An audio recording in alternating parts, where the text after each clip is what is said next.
Hey friends, it's Deanne with Follow My Ride, and it's Camp Clinic weekend for Washington Trail riders. The weather's perfect. I'm gonna go grab some of the things I need to put in the trailer,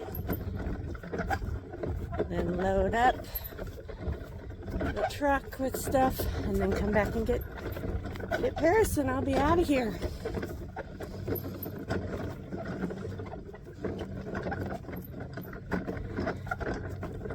About 60 degrees. Overnight it's going to be probably low 40s. So it'll be chilly, but it's great to have the sunshine.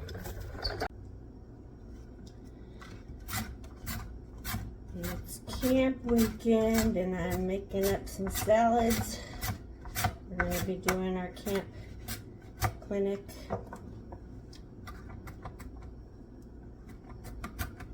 But I just want to show you how I do my salads in mason jars, and they keep so well, even, like 3-4 days, they'll keep fresh.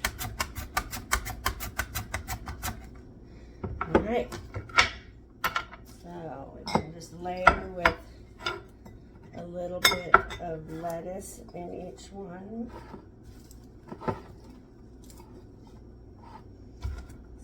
Carrots. You could also choose to put each ingredient in a different one and mix it there if you're doing something with a group of people.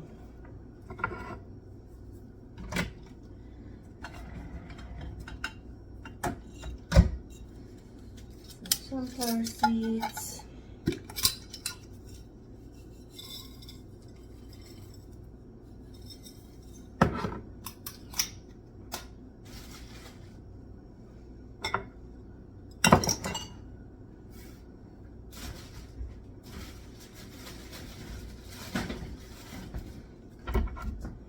A little bit of sweet in the salads with some apples.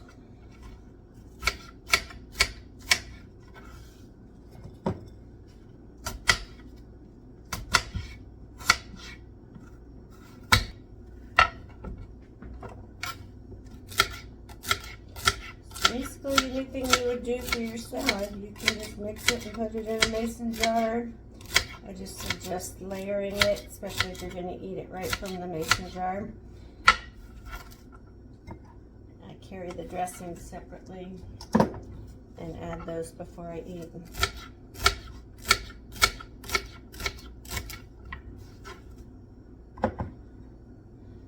So some other food I'm going to be taking is some peanut butter and celery. Makes a good snack during the day.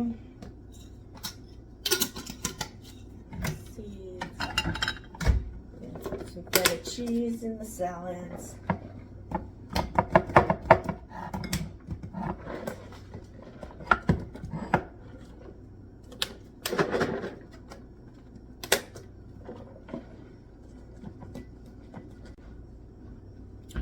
One other thing I forgot is some hard-boiled eggs, so you've got some protein in there.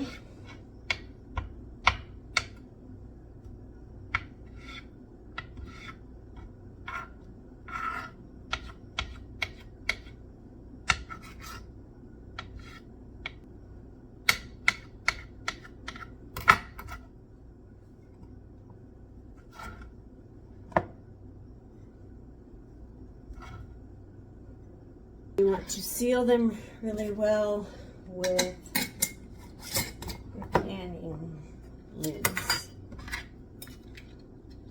I like to use the wide mouth for salads because it's just a lot easier.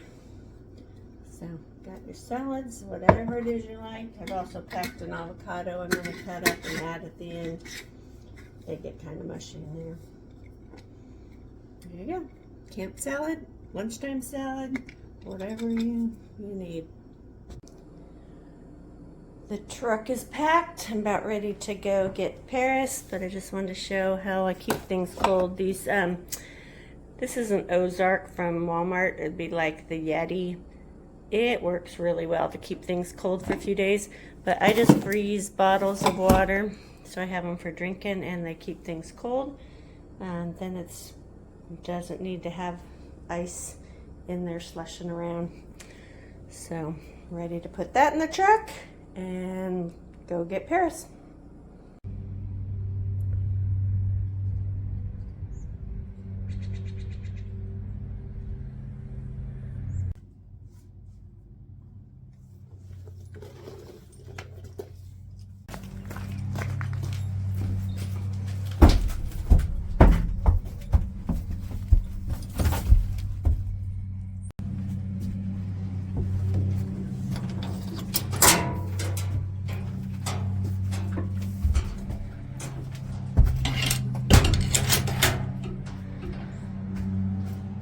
I'm going to show you how I store my hay or transport it.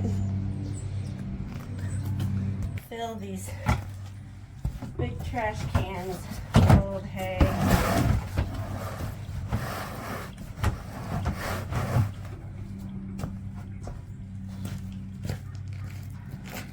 Especially good if it happens to be raining, which it's not, thankfully, now that I have camped for long distance, and so this is a good option. Put the kind of like D-rings in there. This goes up over the handle, and then a lower one here with the bungee to keep it from chipping.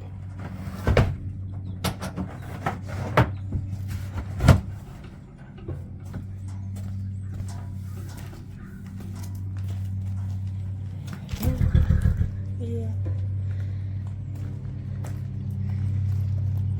So that's how the hay comes.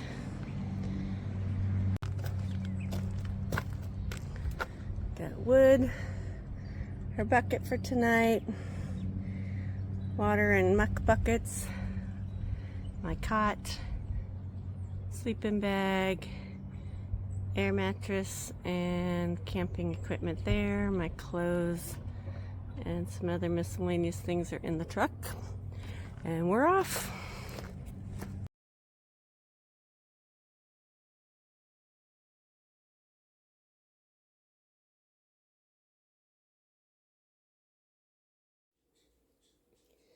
Once I arrive at camp, I pull in and get the trailer as level as possible. I'll clean out any mucking that needs to happen, and then I will sweep.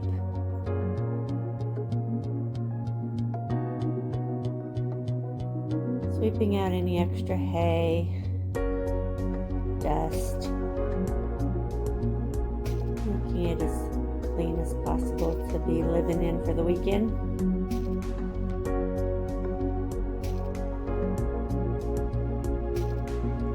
I also remove the front feeder up in the corner. Then I lay down a felt shipping blanket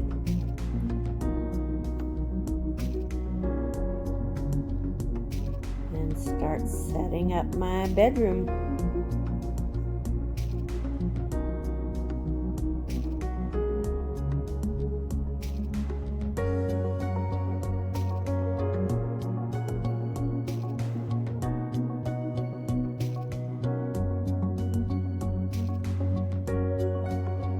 I also use an indoor-outdoor carpet outside in the stepping area. This camp has gravel, but sometimes you're stepping right into grass or mud.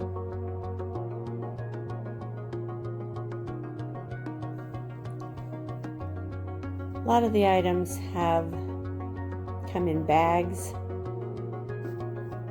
So after I open up my chair and my air mattress, I'll put all of those bags into one. My Coleman cot has a mat, but then I use the air mattress on top of that. And then my sleeping bag. So again, all the bags go into one bag and get tucked in the corner so that they're easily found.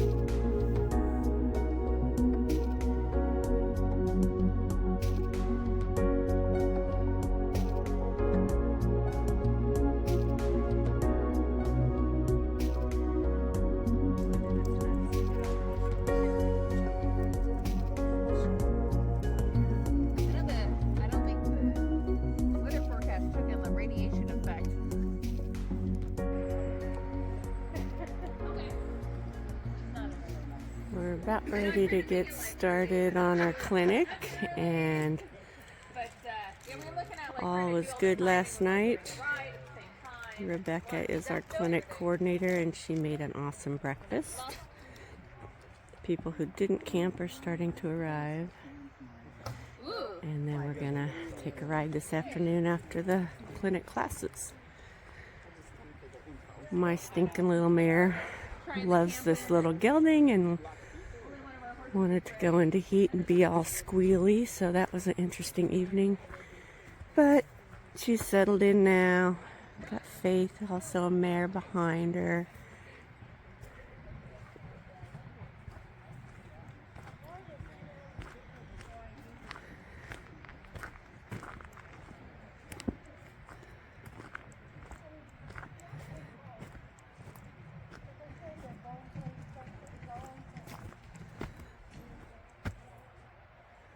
All sorts of good things happening. Happy birthday? No, I'm Claire. What's your name? Happy birthday to you. Happy birthday to you. Happy birthday, dear Sheila and Claire. Happy birthday to you. And many more. Woohoo! Good morning. So should we go to the other side of the trailer where the Highline stuff is? Figure it out. So how many people have it Highline? I've never set one up, but I've tied to one that's already set up. Like these? Yeah. Okay. So everybody has different ways of highlining. And so there's just an array. If you go online, you can get highline kits and different ways to set up highlines. So what I do is with this, I carry 100 feet of rope.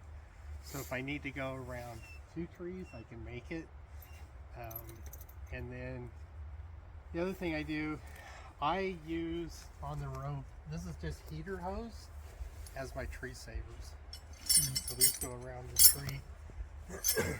For my swivels, I just use these kind of swivels because you can buy them for like $10 instead of the other ones that look like this that have the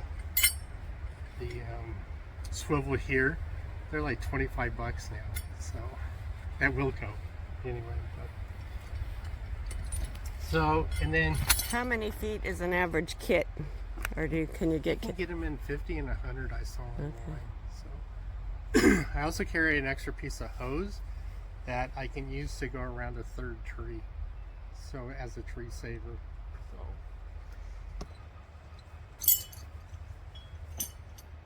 So I just lay all this stuff out. I think the other thing too, you have to know your horses pretty well when you highlight. You know, if the horses are kickers, you need to put them far apart. My horses, I can put them in a 10 by 10 and they're okay. So.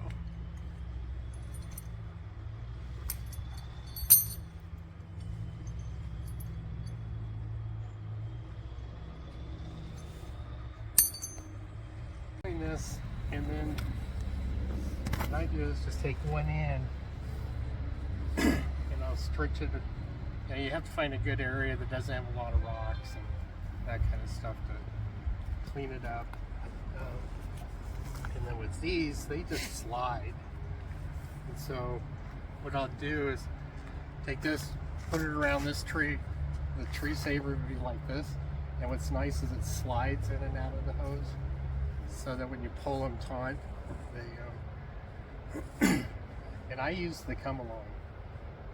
Some people use a leverage type of knot that they put on. What do you use, Jim? I'll put a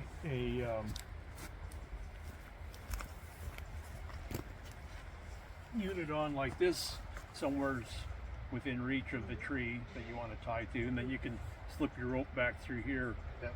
and pull it and stretch it tight. So that's what I do on that side over there. So this side, if you know knots, I just tie a bowline on this side, and then this will go around the tree, stretch it out to the other tree. So these are tow straps for ATVs, and you can use these as tree savers. And so with the commercial tree savers that are sold online, they have a bigger loop and a small loop, and the small loop actually goes through the big one, and then you pull them tight onto the trees. So I found these are $4. So Not only a highline class, but how to shop cheap. Yeah, I was gonna say. and then like Jim was saying, what I do is I take one of these knot savers, and these just come in here like this, go around it that way.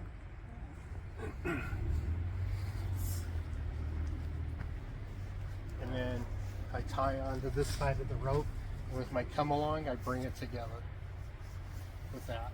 So If you're camping at night, those little headlamp jobbies Oh yeah. are real useful. It is fun to do this at night. Setting up for a mini. yeah. The voice of experience over there.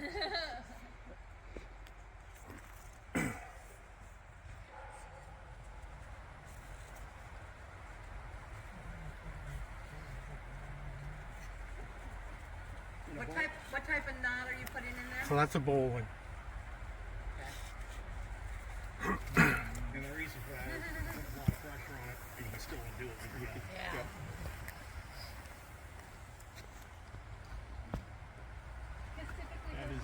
That is without a doubt the most used and most useful knot to know. So do you periodically have to tighten the line throughout the day if you've been pulling on it? I don't have it memorized. I have to look at the We cheat have. sheet.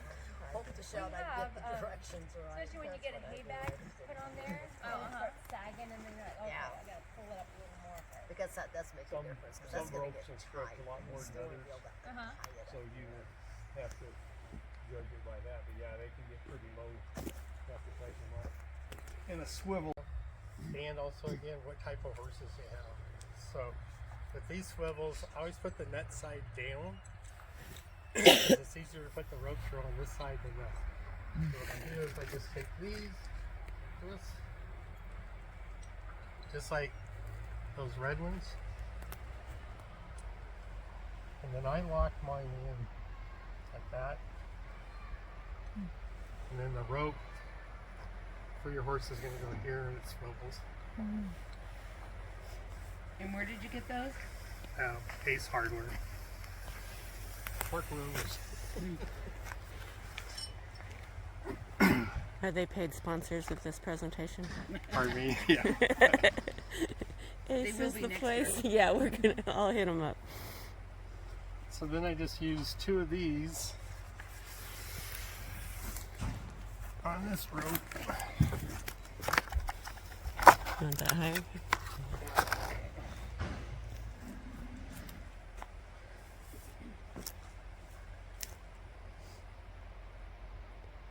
So theoretically, how long should the tree protector be? Is it the pressure just on the back? Okay.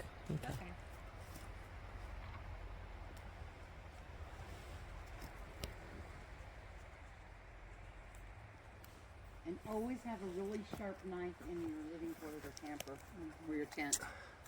If you Or on your person. or Yeah. on your, but I'm in at night where you can get to it, and that's the voice of experience here. Yeah, we've come out, we've had the horse with the front get up on the rope and actually get caught in the hoof there in that. And yeah, don't ask me how, but they do it. And so you need something to, Cut if it it's out possible, quickly. they'll do it eventually, yeah. So I use a come along. I find it easier, especially when you set up at night. So then these just like this. What's the red one called? I think they're like knot savers. Not so And then to tighten it up, this is all I do. Are you doing this balancing on your step stool? Yeah. Oh, man, all So I'm right. doing it on the ground right now. I'm impressed. Usually at 2 in the morning. Hey, So that's about what I do. And of course, these are going to be about every 8 feet. I always hang the hay nets to the outside so that the horses aren't constantly going at the hay nets. Same, yeah. together. Do you put up extra swivels then for the hay net? Yeah, all next to these 'em? swivels I'd be using along here. one for the horse, one for the horse, hay. one for the hay. Yeah, one for the horse. And I use these for the hay. So the swivel for the horse, this other one for the hay. For the hay. Yeah. Lead ropes. Can you do the lead ropes over on the one that's already that tall and show how long you do it during the day and how short you do it for the night? Yeah, I was kind of curious on that. So on the lead ropes, and that's why I use the come along. So I usually take my lead rope to that buckle right here. Oh. That's on it from the ground. I use the knuckle nut snaps because sometimes on the high line they'll hit that hay net and it'll pull that snap down. So I use the knuckle snaps. But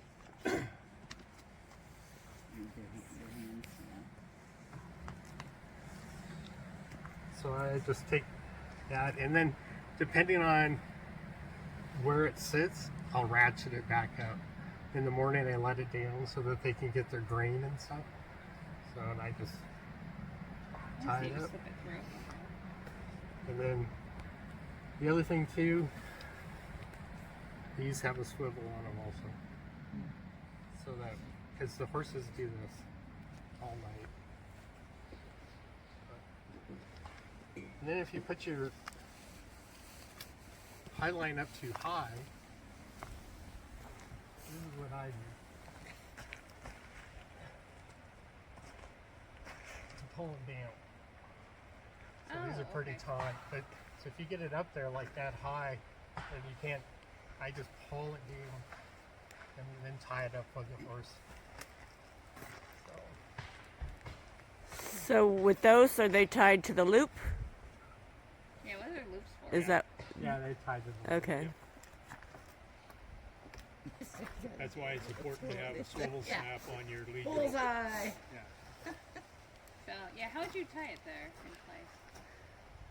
Oh, you'd just leave a loop at the top, basically? Yeah. Okay, I get it. If at all possible, try to space your animals so they're not real close to the tree, so they're wearing out the root system on the tree. Oh yeah. Because pretty soon the tree will die if that's done over a period of time.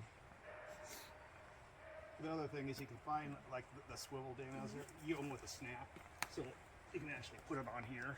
So my horse goes around in circles, and she'll have it even with the swivel on that. She'll have it so tight.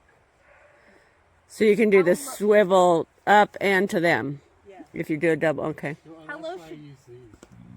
Yeah. Those are perfect. But if you're coming in with ones that are already made, you could have a lead rope with 2 swivels. So he does this, Yeah. and then he's got one of these. Another one. That's cool. Kind of like a trailer tie. Yeah. Yeah. Oh, yeah. I always use flat halters too, not rope halters. Right. When I'm Oh, tying yeah. to a high line. Oh, that's what I Less wanted. pressure Let me- points Gotcha. Yeah. and less twist, less binding. How about with a breakaway, or is it too likely it'll break away? Breakaway is good. Chasing the horse in the morning. Your other horses will tattle. If one gets loose, the others will tattle. Yes, for sure. Or get loose and join. It's like elementary school all over Or again. like Jim says, or they'll get loose too and join. Yeah. So we see if we look out the window. Not mine. Does anybody have these kind of halters with this clip? Yeah.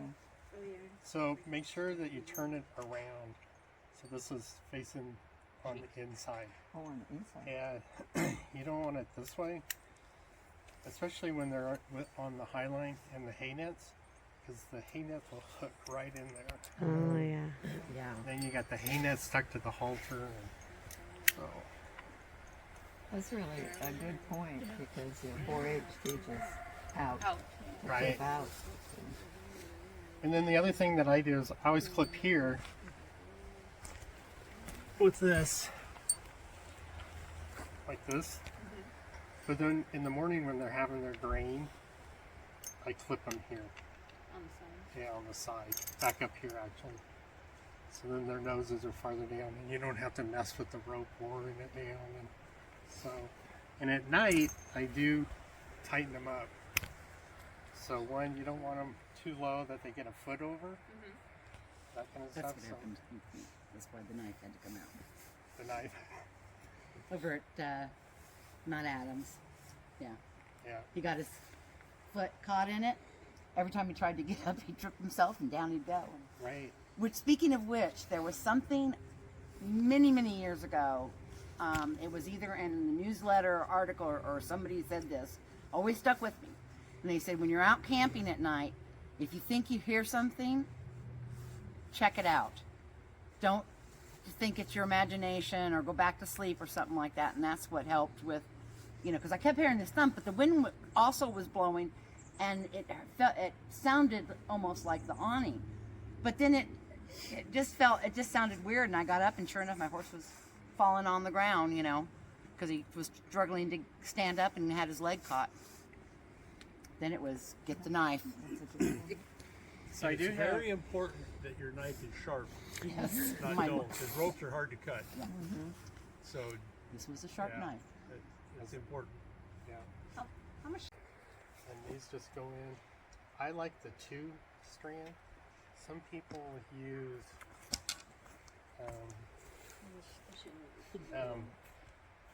my one horse likes to go underneath it. So when it's a single strand, he does the flick thing. He doesn't. It doesn't matter. If It only hurts for a little bit. Right? And so that's why I chose to go with this, because he can't flick. If he flicks it, it's still got the top strand. So, and then the other thing I always do is on my hot wire, I always flag it. Because that little hot wire is hard to see, and you're going to run into it and zap yourself. So That's for you, not for the horse. Yep, exactly. Where'd you get the bag from? It was an old day shade. You can get them on Amazon, like Christmas tree bags, and they're cheap. Looks like a tent Yeah. So that's what I use. And so sometimes I'll set this up around my high line and just take the horses off the high line and then let them wander around in the hot wire. So I'd put up a big perimeter, and you can just throw the hay over, and so it's another way.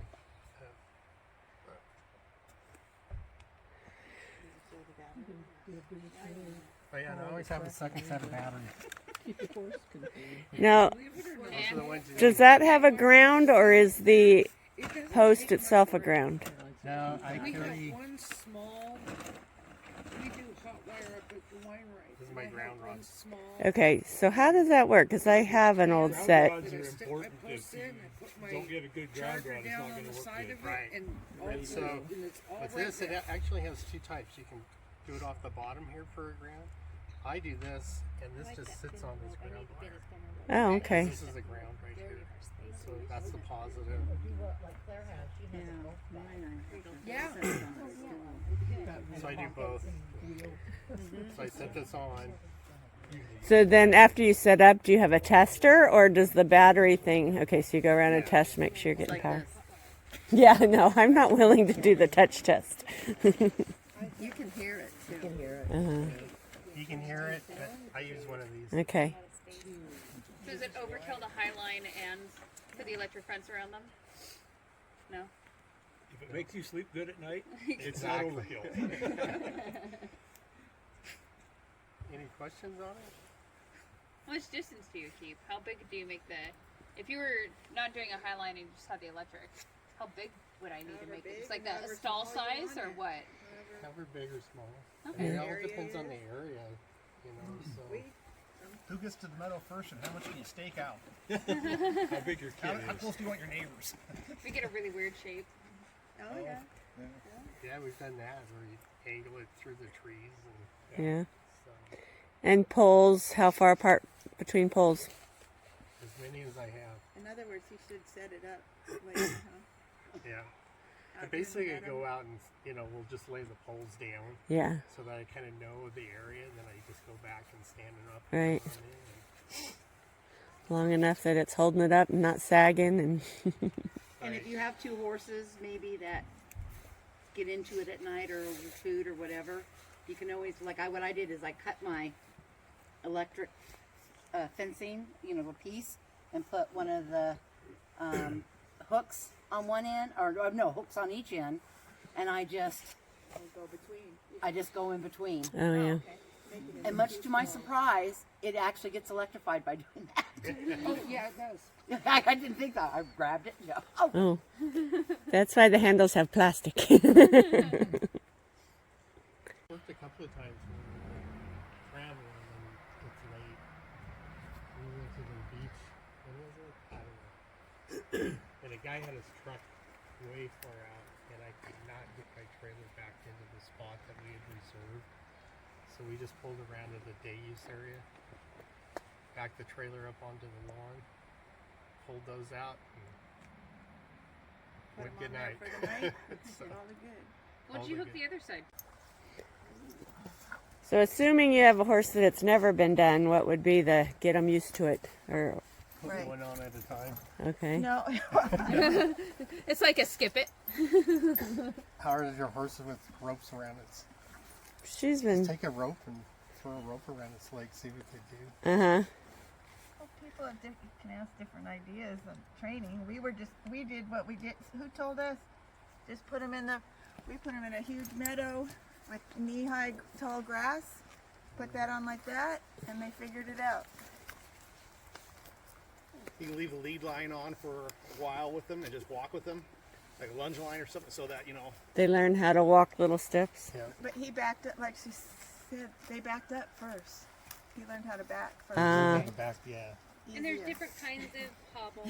It's like wearing, trying on shoes that are tied together. Little mincing steps. Like anything with a horse, just you gotta how each one reacts differently. Or if you have an arena, do it in the arena first. So when you're hobbling, do you leave the halter on at night? Oh, we don't leave them halt. Oh, you don't hobble them at night? No. Okay. And should you never hobble them at night? And leave them? No. Okay. It's Like I more said, it's a nice break if you're in a meadow and you want to just relax a little bit with your horses. They won't go anywhere if there's nice grass there. That way they can graze. Yeah, they can graze instead of being stuck in a So take this an is what I hour. carry in my saddlebag. To hobble them when we're out On lunch break. on lunch break. Danny can take a nap. She's done. We used to carry And then these these ones. just slide down to tighten it up. But this is what I carry in my saddle.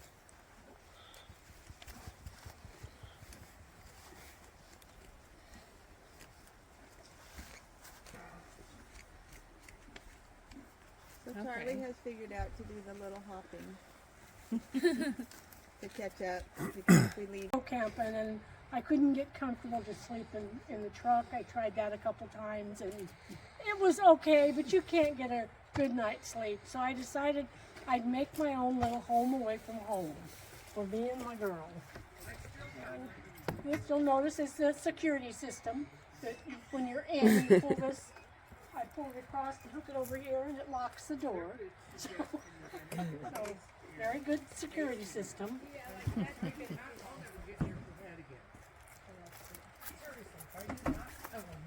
And when I'm camping, it depends on where I'm at.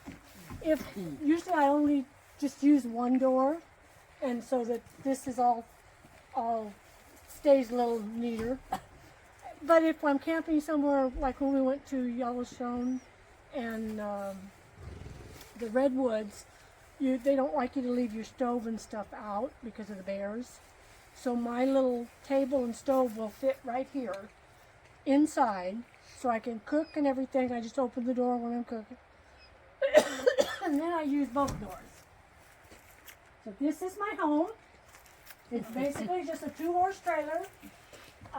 But I have, this is just clothes and things. I've made it so that under the bed is the dog stuff, some of my stuff, and odd and end things that I think I'm going to need. And it's right there comfortable. Porta potty for at night. My little table and lanterns. I even have a little fan because some places get hot, not here. The kennel will go if my boy ever grows up enough that he doesn't need it, and then it makes a little more room you can put a chair in. I have some storage for things that I pack them and tell myself where I put them when I pack them at home, and when I get here, that information has all been deleted. So the things I know I might want, but not sure where I put them, I put in these little, and I just use a little tension bar to hold it. And it holds, as long as I don't put too much weight on it, it holds it. You can't see what she's talking about. Come She's on. got, Come closer. yeah, And then this off to the side. is actually for the bathroom, but I'm always wanting to know where my scissors are, my plugs for all my... It wasn't me. We're gonna charge you for that. And to demonstrate the magnet. And sometimes... I was going to ask you how you had those out. On this back door, the only metal is here. So they don't stick as well Because she's got as the aluminum. side doors. Mine's, yeah. That's a neat idea. That's a But also, smart yes. idea. Yeah. But Oh, on the top. I have a little butane heater, and I mean, it's pretty self-explanatory, I think. Any questions about? And it's nice to have the rug in and out. And with that little heater, You're the only fine. thing I don't like about it is it only works for about 5 hours. So you either have to get up in the middle of the night and change the canister on it, or it can get a little cold the rest of the night. But I always bring a couple blankets, and it's What kind of stove and I have a regular Coleman 2-burner stove, a little table that it is just enough for putting stuff on that you fixed, and it has two things here. My trash can. I do find that if you save your milk cartons, especially if you use the smaller milk cartons, the plastic ones, and freeze those, wash them out, freeze them with ice, you can stack those and they're solid, so you don't need to buy as much ice, and when it melts you can use the water. So, because it's clean, so that's a hint. I know I make fire starters so that it helps to keep the fire going. And that's lint and paraffin? It's dryer lint and paraffin in Yeah. a egg carton. Yeah. And they work pretty good. Mm-hmm. This is my first aid kit. It's elaborate for the trailer because I never know where I'm going to be and what I'm going to need. On the table down here, there's a list. It's just one I found on the web that gave you a list of things that should be in a first aid kit. This is stuff that pretty much all for the horse. I mean, I have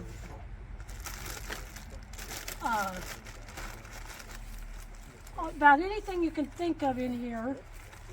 But then I have this one that's still for the horse, but it has more. It has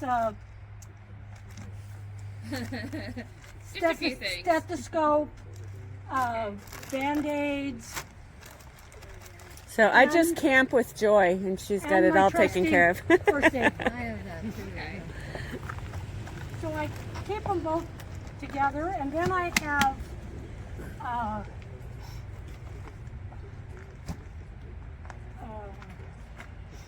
have another thing hanging in there in the tack room that has two small first aid kits with Band-Aids, and I have started making sure I have a roll of vet wrap in my saddlebag in case somebody breaks a rein or something. They can fix it, or anything. That works really well. This is my semi-emergency kit. and step stool, but it has tools that I might need, my multi-thing. It has a first aid kit. It has the flashers for emergency, 2 sets, duct tape, WT-40, if duct tape don't fix it, WD-40. That's, yeah, and some baling twine. I have baling twine in the trailer. That'll do it. Vice grips, plastic bags, a hammer for late at night if you hear something you don't know what it is. Ready. A box cutter, some zip ties. Oh, there's where my my leather stamp went. And wire cutters. And it's just not everything, but it's probably anything that I could use is in here.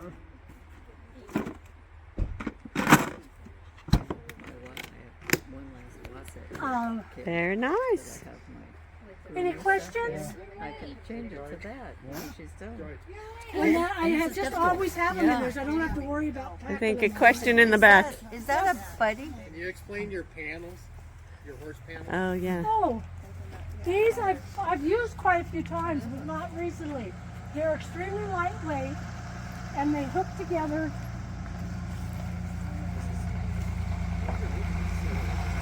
Like these.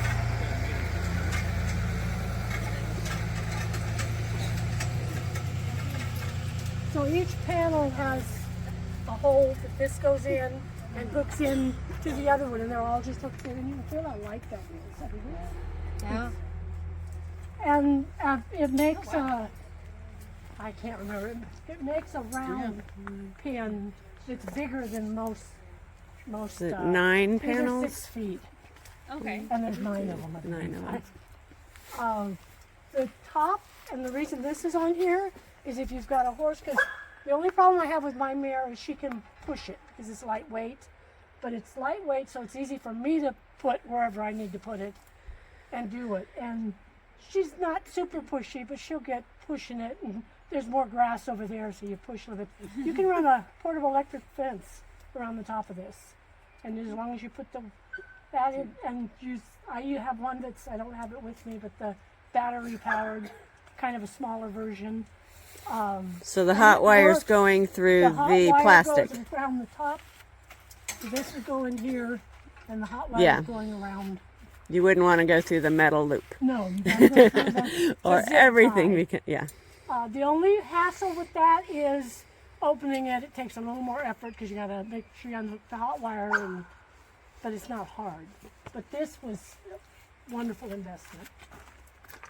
Is your propane heater in the trailer? Is that like one of those little buddy heaters? Mm-hmm.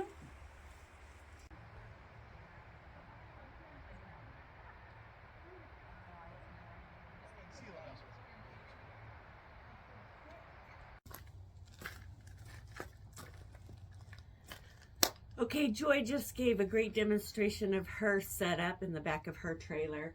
I have the Motel 6 version of that. Very, very simple.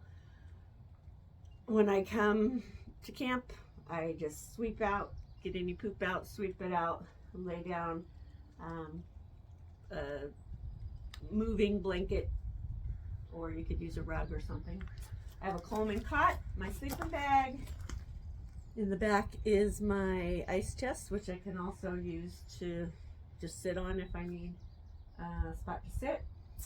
I have my porta potty in back, which is just a 5-gallon bucket, and a pool noodle that is cut to fit around the bucket. It kept popping off, so I took some vet wrap, that's what the black is, and it's filled with, you can do either wood shavings or wood pellets for absorption. And I also have a small bucket in front of it for wet used toilet paper after being used, and there's a Ziploc with the clean toilet paper, so it's all ready. I also heat with, this was a borrowed item for the camp this weekend, but I think I'm going to invest in one or put it on a birthday list. This is the Portable Buddy by Mr. Heater. And I'll set the camera up closer so you can see how it works.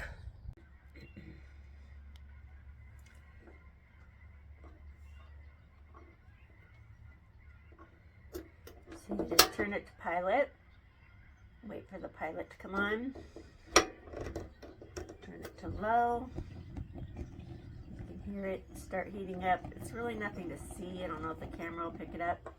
You go to high, you don't actually get any noise. I had it on low when I was sleeping in it.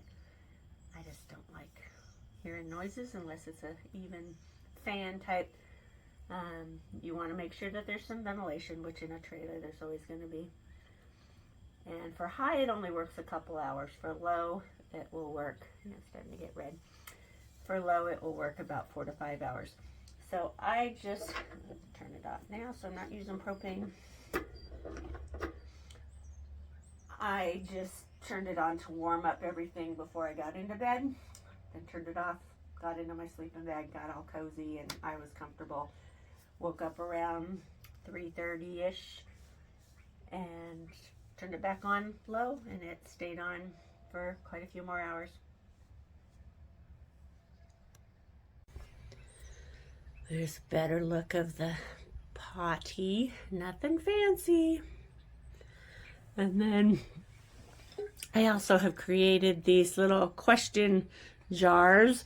I have different versions of them, and a lot of times around the campfire at night, we just pass those around and get some conversation going. Traveling with your horse. So you've gone to a lot of the different camps, and everybody has a lot of great ideas for their setup and their confinement, first aid boxes and stuff like that. So what we have started years ago is we and everybody has their list. So we have a list. If you want to pass around the yeah, and we actually, have some lists if you all want to grab one, because on the back is another list. If you're traveling long distance, that you kind of want more than the first list. And so what we do, this is a basic list for short trips or long trips. We print it out a couple weeks before we go. And as you start loading, or as you check to make sure it's still there and in still working condition, we just go through and check off. No, that's fine. And some of the things we're not going to even use. So if it's a short trip, we'll just cross those things off right away. Like, yeah, we're not needing a tent. We don't need, some of these things. And so it's just a nice thing to have everything there, because it always takes us a couple weeks to get ready. And you never forget. You never remember what you packed or not packed. Some things never actually leave the horse trailer. There's some things that just stay there, like the Highline kit or the hobbles and the electric fencing. Those just kind of stay there. We check it off to make sure that it's there. But some things leave the trailer without remembering them. Some you want to make sure they're put back in there. Yes. And I was just going to add before you go on, some things are pretty obvious, like the top one there, saddles. But we know somebody that made a trip from Vancouver to Sisters and was unpacking and realized he got distracted when he was packing, not me. Oh. And had to drive back. Remember that one? Were you there? That wasn't me. That was Canna. For no saddle? John, yeah. They had to drive back to Vancouver. Didn't want to go bareback? To pick his saddles up. Yeah. So that's why everything's on there, and it's just a simple cross off. Yeah. And so when you do that first year checkup with your vet, we always go through some of the prescriptions, like get a new Banamine, get a new eye ointment. We always pack some kind of eye ointment, non-steroid, because then it can go in everything. And then to back up the eye ointment, I always pack Neosporin, because that's an easy, quick thing to shove it. You can put that in their eyes if they have an irritant and you're not sure what it is, if it's injury or just dust or sand or whatever. So when you do that first vet, just kind of go through those prescriptions and make sure you have that in your kit. Banamine, Butte, eye, anything else like that. So, and then that's when you do you have a brand inspection if you need one, but you do the health certificates depending on where you're going that year. So that's all kind of wraps up that. On the back side is kind of long distance notes. Everybody is different, and as you learn, as you go places, you kind of modify it to what you know and what works for you. So, but what works for us and our horses is we have a max of about 600 miles. If we're going somewhere and they're tracking out, we're going from here to Wyoming. We try to stop 10 to 12 hours max in the trailer, 600 miles max. 400 or 500 miles is ideal, but sometimes you just got to get somewhere.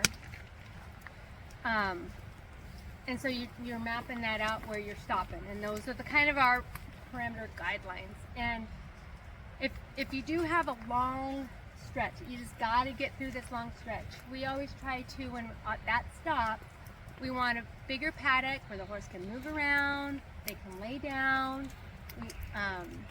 so they can just kind of do what they need to do to keep themselves, you know, their gut healthy, their mind's healthy, their joints get to move around a little bit. As your horse gets older, they need more of these, you know, they need more time to recover from a long trip. If weather's going to be hot and your horse is going to be sweating a lot in there, we try to shorter day just so they can get out of that trailer. We don't take our horses out of the trailer when we're traveling. They stay in the trailer until we reach our destination.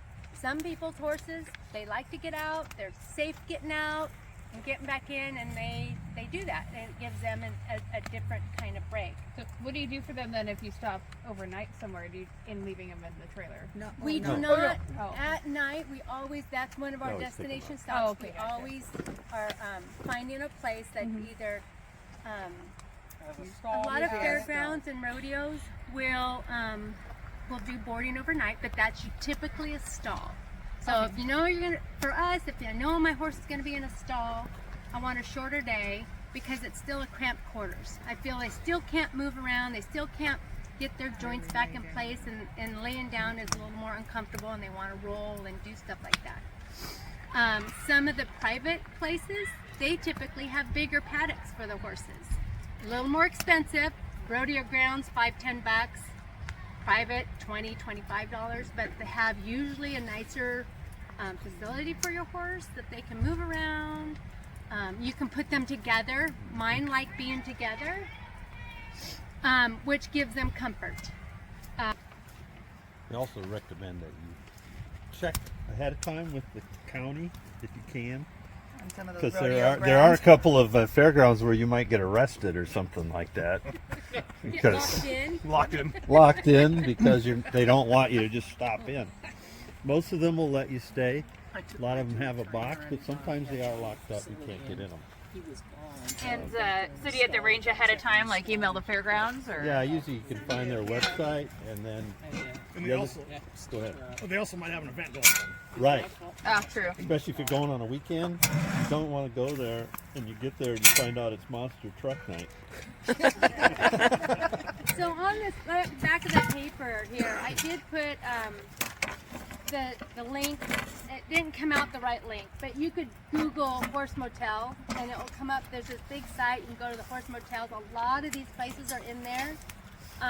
But if you don't see something that works your need, then just you can call the local BCH group. They know a lot of places in their own area. You can call the Chamber of Commerce. They can help you find vets and farriers and places to stay. But this horsemotel's.com works awesome. It you does. just put the state you're in, and then it'll list those people that have registered where you can stay at. We're calling those places like an hour or 2 hours before we get there. Do you have overnight boarding, available? Come on in. Yeah. And during our travels, like we've kind of figured out what our horses can tolerate. Where, we started feeding like Grand Meadows. There's a gut thing. You can start feeding them supplements and stuff to help them ease through that transition if they have some more stress. Some for traveling. Some are anxious travelers and anxious in the trailer. Some are just calmer as all get out. We've met people that don't stop. they have multiple drivers and they drive straight on through. A lot of the show people, a lot of the show horses, they have like, I have 5 horses, 2 babies. We don't, they rarely stop overnight. They just keep on going. Does the amount of time that you travel, does that have any dependence on the size of your trailer? Like, cause stability? Cause I just have a 2-horse slant and I was told 4 hours max to then get them out and move, but no? No. Depends on Okay. the horse, but the trailer isn't going to make a difference. Okay, I just As long as wondered it's got a good floor. if a big, so those legs dragging is not a good idea? So I think we did like a 6-hour drive It's with not a our Flintstone. 3-horse slant here with the guys. What Okay. we do is typically I got a gas tank that goes through really fast, so about every 2.5 hours I got to stop for fuel. And that's a good break for the horse. Yeah. Take a longer than just filling up gas and going. We take a few extra minutes on those stops. Lunchtime we stretch it into an hour and a half, so the horses have a nice break right there. Yeah, They'll that makes rest if sense. they're standing still. They don't necessarily have to get out. Right, Just no, not it's just a moving. stop. Gotcha. Okay. Water, every horse is different. We offer. Water. They don't drink. Very. They don't drink it. Very Not few. many horses do. No. Yeah, so I do a wet mash or something that they Yeah, will we take use hay cubes. We soak them up. Yep. So they have to take the water. So we always take hay cubes when we're traveling. We don't use them at home, but take them. That's an interesting idea. Yeah. Again, Or you it's can a, use it's a beet pulp. trial and error with the Another one. horse, what they like. There's no rhyme or reason, but offer it to them. They don't want it, then they're not thirsty. Do you acclimate your horses to the new feed then before you take off for a few days? Sort Sure. of, but our horses will eat almost anything. It Well, seems I mean, like I've some got a do horse- and some won't. Yeah, I've got a horse that seems to have a stomach that's easily upset. He's And, only having he's to only 11 months. change feeds in midstream, it seems Not to good, bother huh? him. So, Yeah. You got to watch that because sometimes when we go for long periods, we're buying hay on the road, and so you might be having to just buy pure alfalfa or something, and if they're not, most of us around here don't use that all the time, or whatever they got. Yeah. And so yeah, You don't want to run out of your own feed and buy new feed. if you want can to stretch it be able out. to blend start it. mixing and blending it. But we'll start using the hay cubes ahead of time a little bit, but our horses are pretty good about just buy those haystack ones or whatever they've got in the store, and grass ones or Timothy ones, and that's what we use. And they, as long as they soak up the water. Yeah. And you supplement your hay with that? Yeah, then we cut back on the hay. But we have not ours. Well, one time it was hot, and one of ours was woozy when we went to get her out of the trailer. They have a thing called they'll call it trailer fever. That, but I think it's more of a heat or exhaustion type thing. And one time just traveling with Dan and Sheila, we had to walk one of their horses quite a bit that night when we got there because we were worried it might colic, so.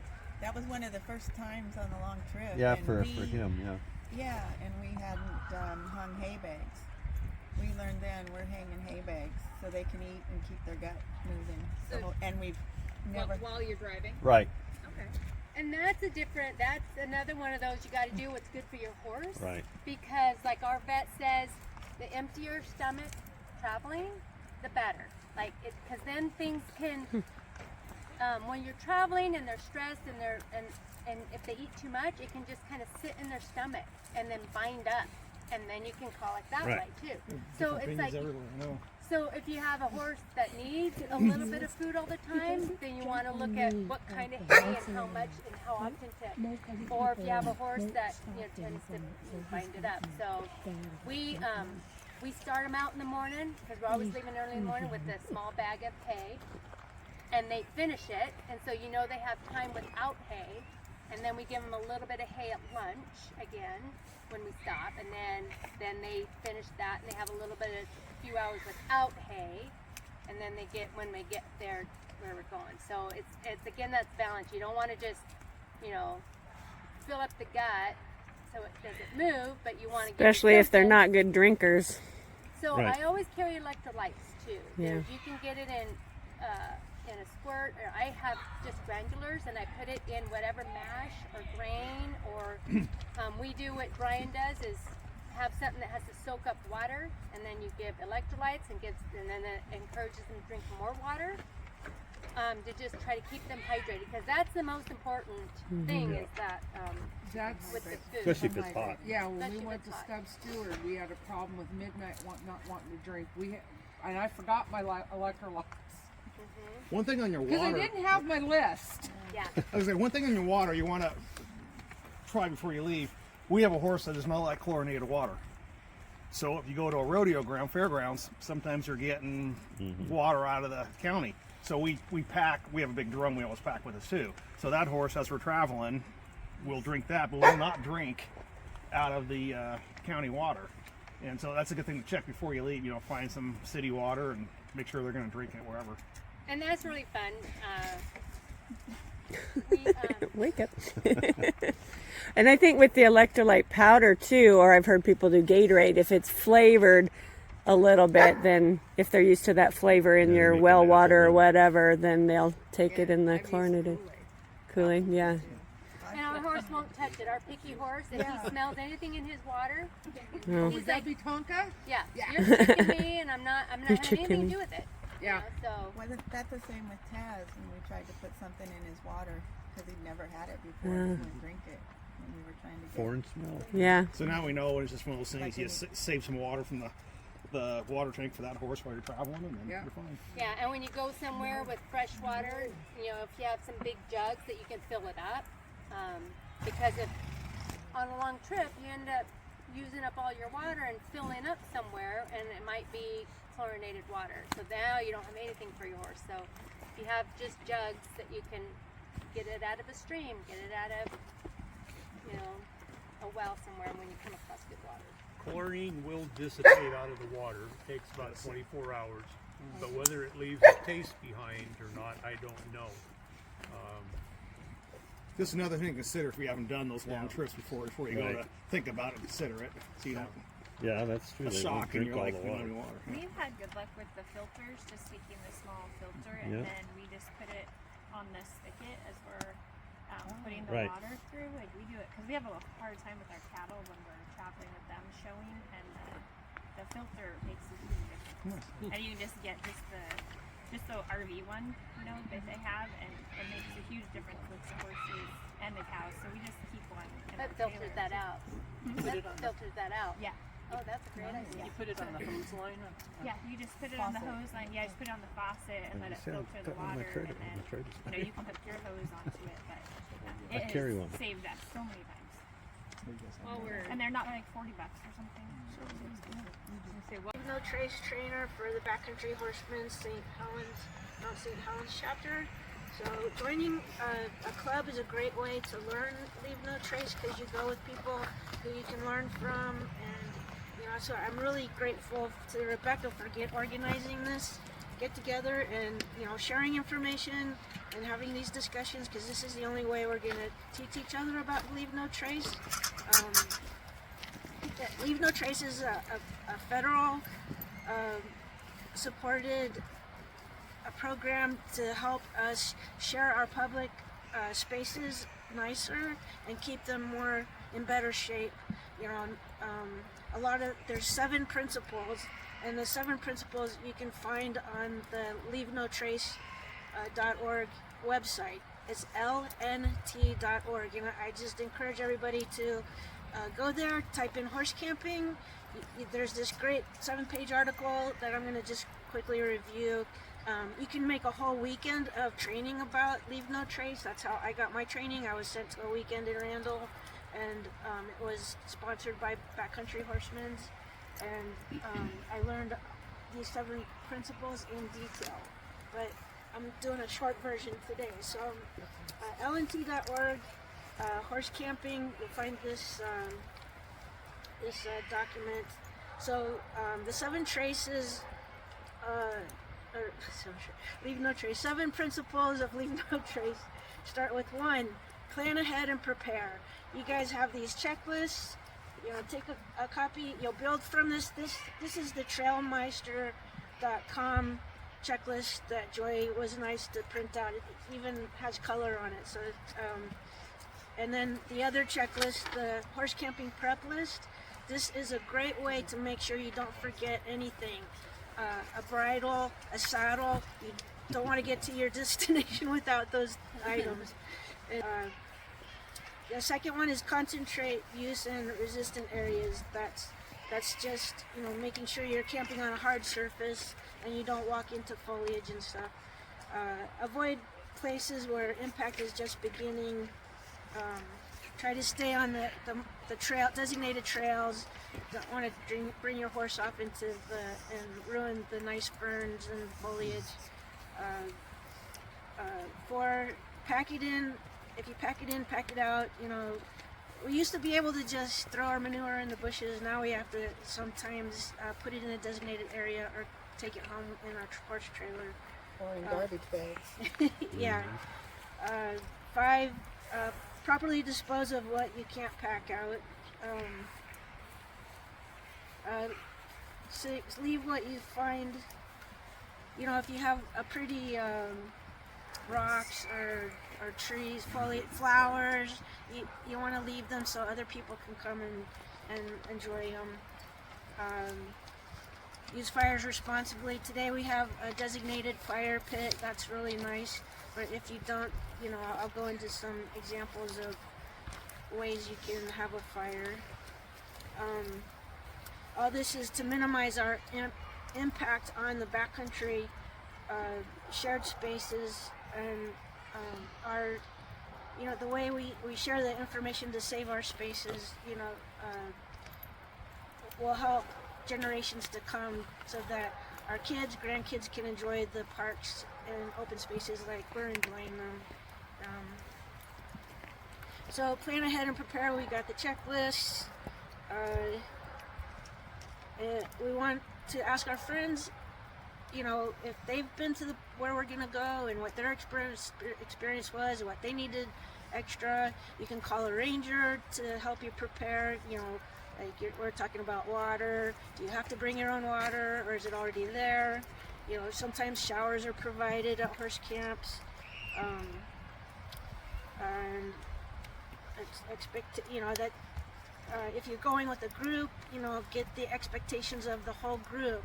Is the whole group gonna expect a fire to be there, or someone to build a fire, or does everybody have to build their own individual fires? You know, just being on the same page really helps when you get there to be prepared. Knowledge of the area, like I was saying, that, you know, call the rangers, talk to your friends, and get information. You can go to the park website, and then the tree savers are really important. We want to make sure that we don't scrape the bark off the trees and kill the trees, or and you can get some of the pre-made ones, or you can also go to a fire station and get some of their old used fire hose. Those are really nice and thick, and you can put anything around that to save the tree.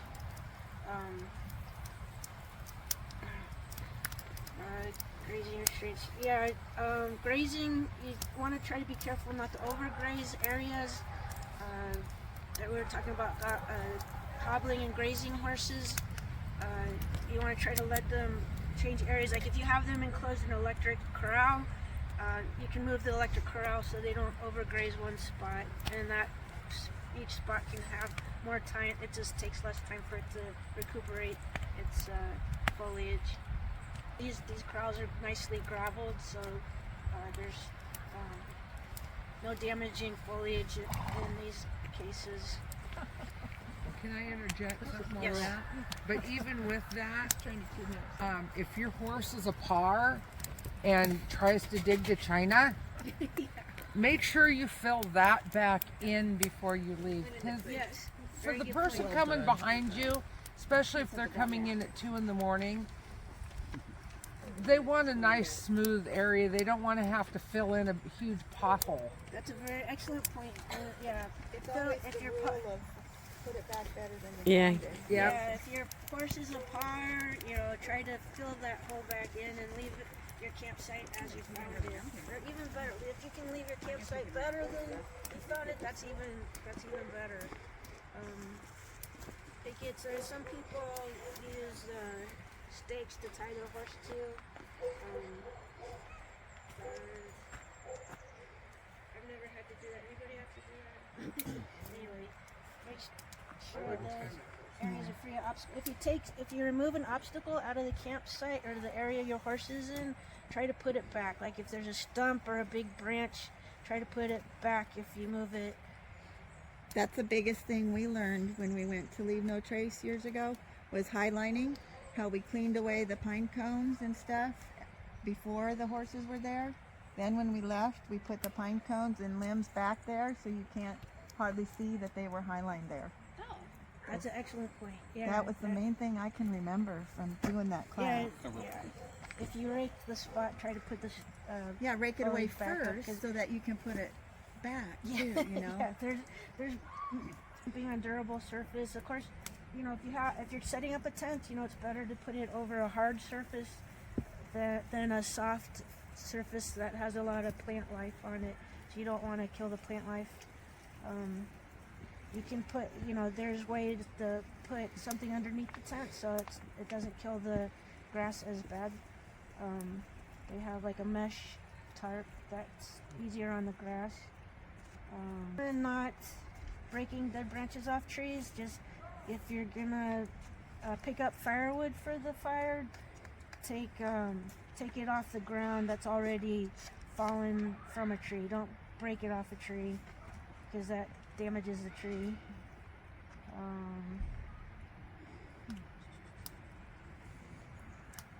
Yeah, gathering wood. Can you gather wood in this campground? Yeah, know if gathering wood is okay. You know, ask the ranger if it's okay, and if it is okay, then they recommend going away from camp and taking it so you're not depleting all the resources from around camp. Wastewater, dishwashing should be done away from water sources.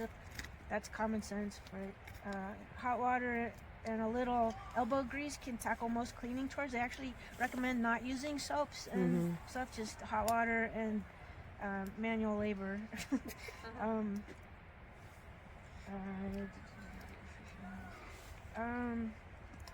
Bears, of course, be aware if there's bears in your camping area. There's a whole blurb on bear, protecting your stuff from bears, so make sure you go to the website and make sure you're prepared for bear stuff. How do you protect your horse from the bear? Oh, that's Trailer. We got cougared out at Silver Falls a few years ago. You did?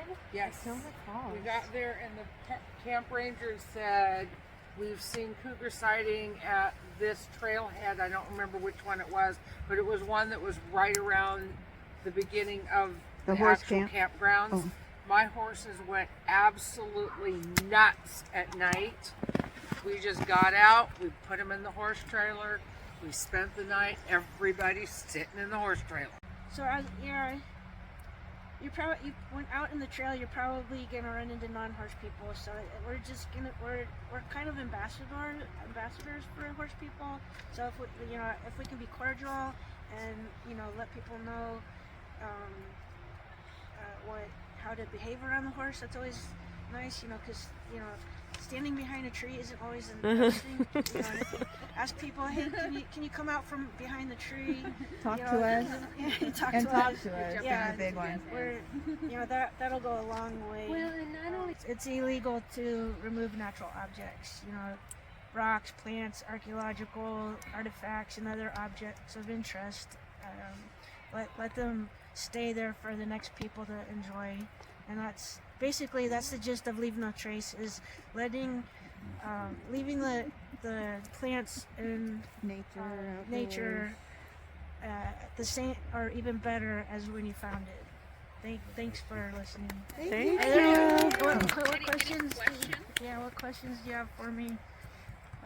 LNT.org. LNT. I'm glad that that's trace.org. If you don't get anything else from me, the LNT.org. Well, the major points of LNT basically is having respect for the land and the environment, and for each other. So the major points of it, there's a lot of small points, but that's... Over my lifetime, which I won't say how many years, but I've seen a lot of trails get closed to horses and people also, and we have to take care of it or we're gonna lose it. That's the sad truth.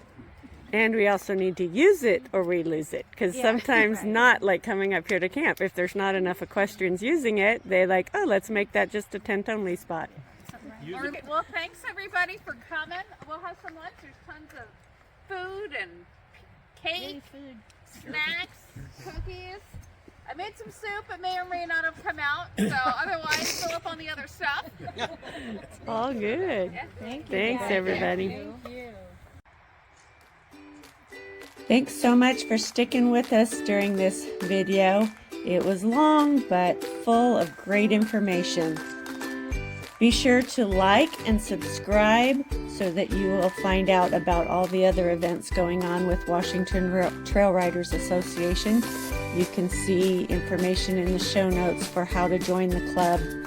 We have a health clinic coming up in May. We have many day rides as well as camps through the summer. And again, please hit that like button, subscribe, and share this video with a friend. Happy trails!